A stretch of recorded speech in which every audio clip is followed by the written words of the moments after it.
Good morning friends. आज की इस वीडियो में हम फाइनेंशियल अकाउंटिंग का चैप्टर वॉयज अकाउंटिंग करने जा रहे हैं। वॉयज अकाउंटिंग है जो वो एक अकाउंटिंग का मेथड है जो कि शिपिंग कंपनीज़ के द्वारा फॉलो किया जाता है। मतलब जो शिपिंग कंपनीज़ है वो अपने अकाउंट्स वॉयज अकाउंटिंग के रूप में बनाती है।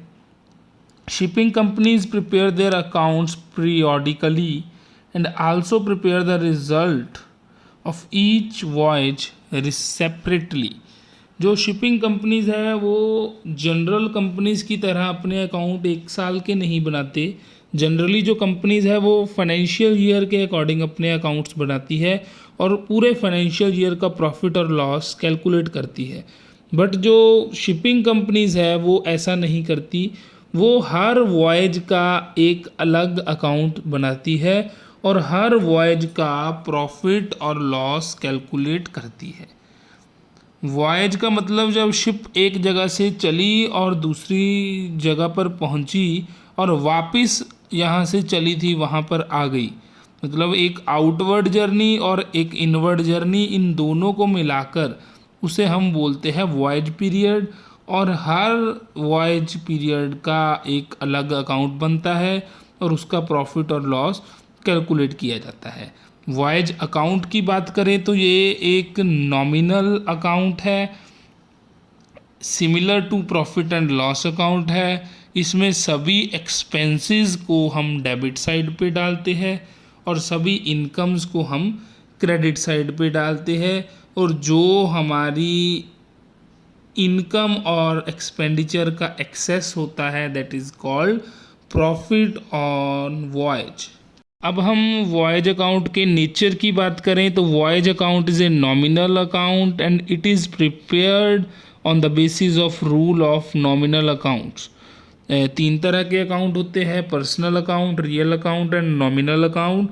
और अकाउंटिंग के गोल्डन रूल्स में नॉमिनल अकाउंट के लिए रूल है debit all expenses and credit all incomes, debit all expenses and losses, credit all incomes and gain. So all the expenses which are connected to the voyage are debit to the concerned voyage account and all the incomes which are connected with the voyage are credited to the voyage account। तो जो debit side है उस पर हम सारे के सारे खर्चे डालते हैं और जो क्रेडिट साइड है उस पे हम सारी की सारी इनकम्स डालते हैं। अब हम बात करें एक्सपेंसेस रिलेटेड टू वॉयज की, वॉयज अकाउंट से रिलेटेड एक्सपेंसेस कौन कौन से हैं। तो आपको स्क्रीन पे दिख रहे हैं कि कौन कौन से एक्सपेंसेस है। फर्स्ट है बंकर कॉस्ट, सेकंड है पोर्ट चार्जेस, थर्ड है depreciation, next is insurance, next is address commission, stevedoring, lighterage, salaries of the crew, harbor charges and managers commission। तो ये सारे के सारे एक्सपेंसेस हम वॉयज अकाउंट की डेबिट साइड पे शो करते हैं। तो अब हम आगे वन बाय वन इन सभी एक्सपेंसेस को डिस्कस करेंगे। तो सबसे पहले है bunker cost. Bunker cost is an expenditure incurred on fuel, oil, diesel, coal and fresh water used during the voyage. जितना भी कोल या डीजल या फ्रेश वाटर एक शिप कंज्यूम करता है ड्यूरिंग वॉयज और उस पर जितना खर्चा आता है उस टोटल खर्चे को हम बोलते हैं बंकर कॉस्ट।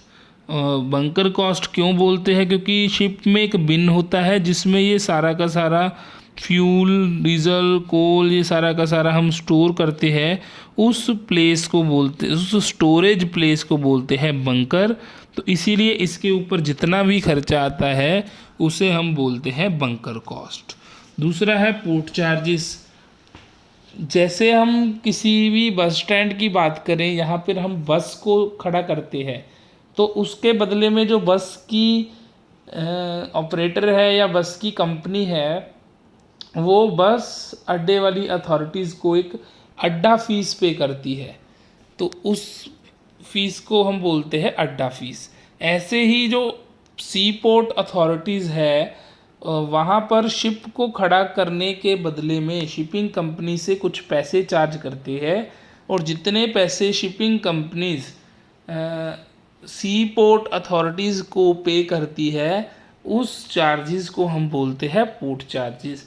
तो ये दोनों एक्सपेंसेस है शिपिंग कंपनीज के, इसलिए हम इनको डेबिट साइड पे वॉयज अकाउंट के शो करते हैं। डेप्रिसिएशन। डेप्रिसिएशन आप सभी जानते हो कि depreciation refers to the decrease in the value. तो शिपिंग कंपनीज की बात करें तो depreciation refers to the decrease in the value of ship due to use during the voyage. Voyage के दौरान हमने शिप को यूज़ किया और उसके बदले में हम अपने अकाउंट्स में डेप्रिसिएशन डालते हैं, क्योंकि यूज़ करने से शिप की वैल्यू कम होती है। तो ये नॉन कैश एक्सपेंडिचर होता है, तो इसलिए हम इसको वॉयज अकाउंट के डेबिट साइड पे शो करते हैं। दूसरा है इंश्योरेंस। इंश्योरेंस, जब भी हमें किसी चीज़ में रिस्क लगता है तो हम उसका इंश्योरेंस करवाते हैं। और शिप इतने बड़े सामान के साथ सी में उतरती है, तो वहाँ पर बहुत ज़्यादा रिस्क होता है कि समुद्र में कभी भी तूफान आ सकता है या कोई भी एक्सीडेंट हो सकता है। तो जो शिपिंग कंपनीज है, एक तो वो शिप का इंश्योरेंस करवाती है कि करोड़ों रुपए की शिप होती है, अगर बाय चांस उसका लॉस हो जाए तो वो हम इंश्योरेंस कंपनी से रिकवर कर सकें। तो एक तो हम शिप का इंश्योरेंस करवाते हैं, तो जितना प्रीमियम उस वॉयज पीरियड का हम पे करते हैं, मान लो 1 साल का हमने 12,000 पे करना है शिप इंश्योरेंस प्रीमियम, और हमारी वॉयज 2 महीने की है, तो हम 12,000 को 12 से डिवाइड करके मल्टीप्लाई 2 से करके उसका 2,000 रुपया उस वॉयज अकाउंट में डालेंगे। तो कहने का मतलब कि वॉयज अकाउंट में जो हमने प्रीमियम का अमाउंट डालना है वो उतने ही टाइम का डालना है जितने टाइम वॉयज के दौरान हमारी शिप चली। दूसरा हम इंश्योरेंस करवाते हैं फ्रेट इंश्योरेंस, क्योंकि जो शिप है वो काफ़ी लार्ज क्वांटिटी में अपने साथ सामान लेकर चलती है। बाय चांस अगर जहाज़ डूब गया तो वो सारा का सारा सामान भी स्पॉइल हो जाएगा। तो जिन्होंने हमें सामान दिया है एक जगह से दूसरी जगह तक लेके जाने के लिए, तो उनको तो वो सामान तब भी हमें वापस करना पड़ेगा जब शिप डूब गई, या उनको उस सामान की वैल्यू के बराबर पैसे देने पड़ेंगे। तो कोई भी कंपनी इतना बड़ा रिस्क नहीं लेती, इसके लिए वो फ्रेट का भी इंश्योरेंस करवा के चलती है। अगर उसका भी लॉस हुआ तो वो भी लॉस शिपिंग कंपनी ही पे करेगी। तो ये भी एक्सपेंडिचर है वॉयज का, इसलिए इसको भी हम डेबिट साइड पे शो करेंगे। नेक्स्ट है एड्रेस कमीशन। एड्रेस कमीशन का मतलब कि जो भी हमारी शिपिंग कंपनीज के एजेंट्स हैं और हमारे लिए वो फ्रेट बुक करते हैं, तो उनको हम उसके बदले में फ्रेट का कुछ परसेंटेज एज कमीशन देते हैं, तो इसे बोलते हैं एड्रेस कमीशन।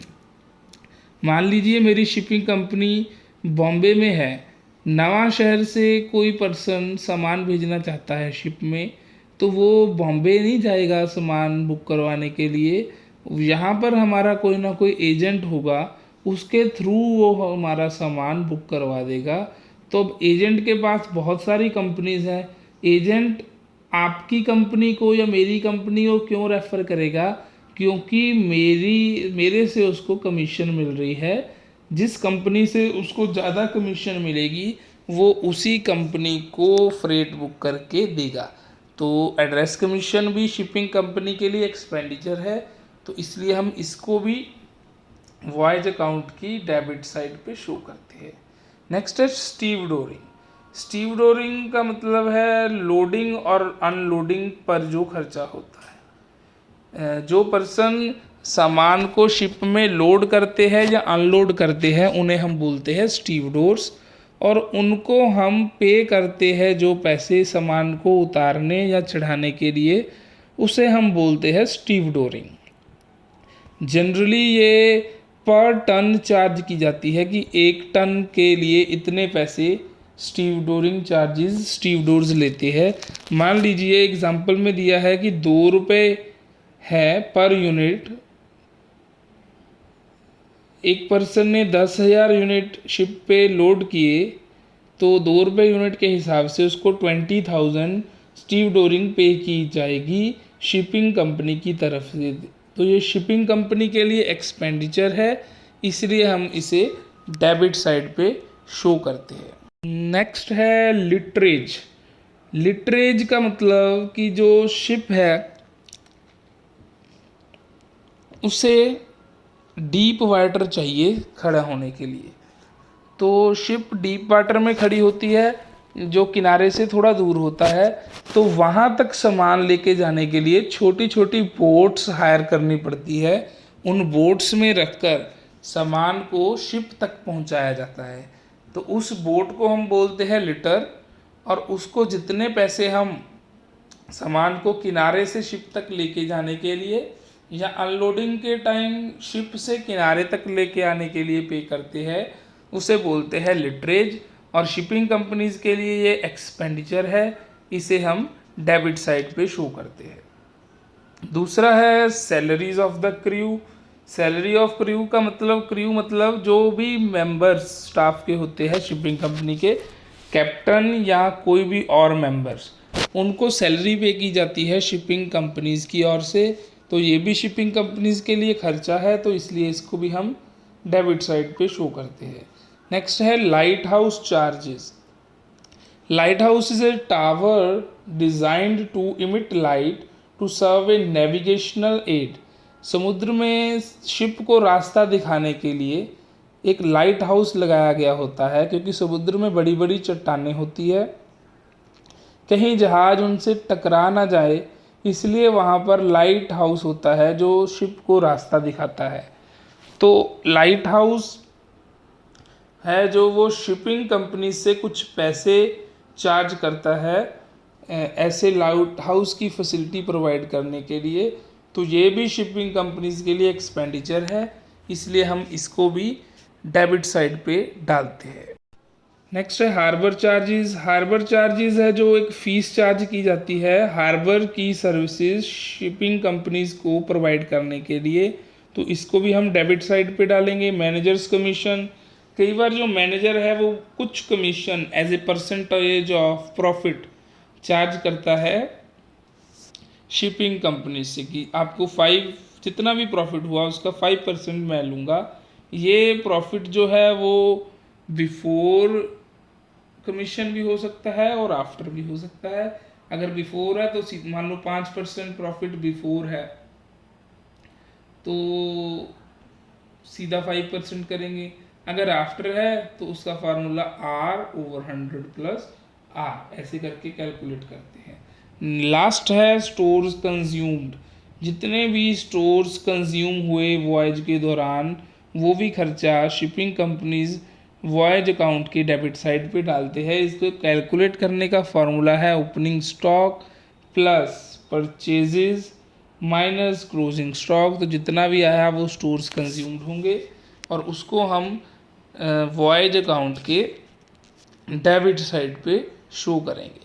तो ये हमने पूरी वीडियो में डिस्कस किए कि कौन कौन से एक्सपेंडिचर्स शिपिंग कंपनीज के होते हैं।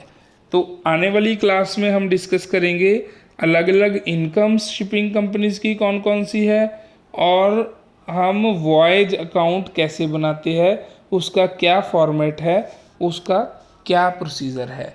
तो आगे की वीडियोस देखने के लिए श्री कृष्णा ट्यूटोरियल्स चैनल को लाइक करें, सब्सक्राइब करें और वीडियोस को अपने दोस्तों के साथ शेयर करें, ताकि ये चैप्टर सभी को अच्छे से समझ आ सके और पेपर में बच्चे अच्छे तरीके से क्वेश्चंस अटेम्प्ट कर सकें। धन्यवाद। Thanks for watching.